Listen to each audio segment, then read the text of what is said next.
Hey people, Raz here. I've seen a lot of misinformation floating around recently telling people how to clean the prints off of their Cobi bricks.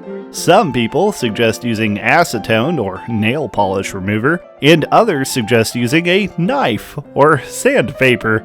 So today I wanted to make a very short video going over how to properly clean the prints off of your blocks so you don't end up hurting yourself trying one of the methods listed above.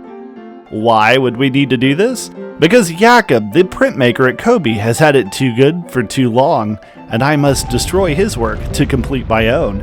So, now that we've established motive, let's demonstrate how to commit a mock building hate crime. Firstly, you're gonna need two things. Number one, a run-of-the-mill green scrubby pad. Ideally, you'll want a newer one that has some grit to it. Number two, water.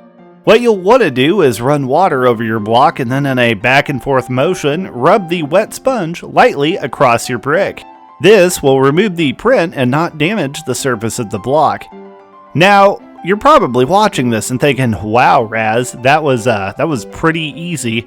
But keep in mind, I had to test several methods before finding this one out. Firstly, I tried nail polish remover, which, as it turns out, causes the brick to melt.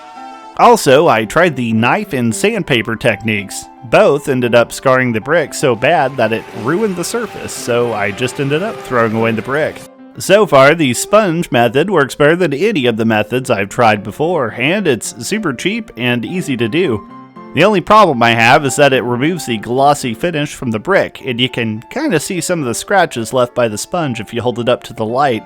If I find a way to make the brick glossy again, I'll post a part 2 to this video. But for now, that's all I've got. So I hope you've enjoyed my little seminar.